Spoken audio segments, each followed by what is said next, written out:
வீட்டில் ரொம்ப டிப்ரெஷனாக இருந்துச்சு. எங்கேயாச்சும் போகணும்னு மாதிரியாக இருந்துச்சு. எங்கே போகிறதுன்னு தெரியாமல் ஃபஸ்ட்டு வீட்டை விட்டு கிளம்பிட்டேன். சரி பஸ் ஸ்டாண்ட் போயிட்டு அப்புறம் என்ன பண்ணலாம்னு யோசிப்போம் அப்படின்னு சொல்லிட்டு பஸ் ஸ்டாண்ட் போயிட்டேன். அங்கே வந்து பீச்சுக்கு போகிறதுக்கான பஸ் இருந்துச்சு. நான் நினச்சேன் சரி ஓகே எங்கேயாவது போகணும், ஆனால் எங்கே போகிறதுன்னு எனக்கு ஐடியா இல்லை. ஓகே பீச் பஸ்ஸில் ஏறிட்டு ரிட்டன் அதே பஸ்ஸில் வீட்டில் வந்து இறங்கிடலாம் அப்படின்ற மைண்ட் செட்டில் தான் நான் ஃபஸ்ட்டு கிளம்புனேன். சரி கிளம்பிட்டேன், பஸ் எடுத்துறாங்க போயிட்டு தான் இருந்தேன். இறங்குற வரைக்குமே வந்து பீச்சுக்கு போகணும்னு எனக்கு ஐடியாவே கிடையாது.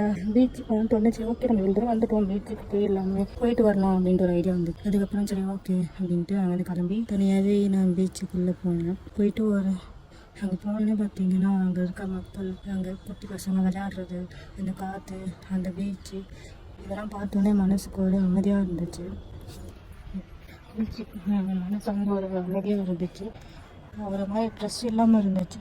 அங்கே அப்படியே வந்துச்சு. ஓகே ஃபஸ்ட்டு காலையில் நிற்க வேணாம் தான் நான் சும்மா வேடிக்கை பார்த்துட்டு இருந்தேன். சரி ஓகே நம்ம இவ்வளோ தூரம் வந்துட்டு வேடிக்கை பார்க்காம இது கால் நினைக்காமல் போனால் எப்படி பீச் வந்துட்டு சரி ஓகே கால் நினைச்சோம் அப்படின்ட்டு போயிட்டு நான் கால் நினச்சேன். செம்ம ஃபீலிங் தானும். ஃபஸ்ட் டைம் நான் தனியாக பீச் வந்திருக்கேன். இது வரைக்கும் என் ஃப்ரெண்ட்ஸ் கூட போயிருக்கேன், ரிலேஷன் கூட போயிருக்கேன், எல்லாரும் கூடமே போயிருக்கேன். ஆனால் ஃபஸ்ட்டாக தனியாக ஒரு மாதிரியாக இருக்குது. மைண்ட் செட்டு ஒரு மாதிரி சொல்லிட்டு பிச்சு போட்ட மாதிரி இருந்துச்சு மனசு எல்லாமே. இங்கே வந்ததுக்கு அப்புறமா இங்கே இருக்கிறவங்கள பார்த்து அந்த அட்மாஸ்பியர்லாம் பார்த்த உடனே மனசுக்கு ரொம்ப ஒரு மாதிரி நல்லா இருந்துச்சு. நான் இதில் என்ன சொல்கிறேன் அப்படின்னா உங்களுக்கு எங்கேயாவது போகணும் அப்படின்னு ஒரு மைண்ட் தாட் வந்துச்சுன்னா ஃபஸ்ட்டு நீங்கள் அங்கே வந்து கிளம்பிடு. ஃபஸ்ட்டு நீங்கள் அங்கே கிளம்பிட்டு ஒரு விஷயம் அவாய்ட் பண்ணுதுன்னா யோசிக்காமல் அந்த பிளேஸில் இருந்து வந்துருக்கு. யாருக்காகவும் எதை பற்றியும் யோசிக்காதீங்க. ஃபஸ்ட்டு அவங்க செல்ஃப் ஹாப்பியாக வச்சுக்கோங்க, ஓகேங்களா?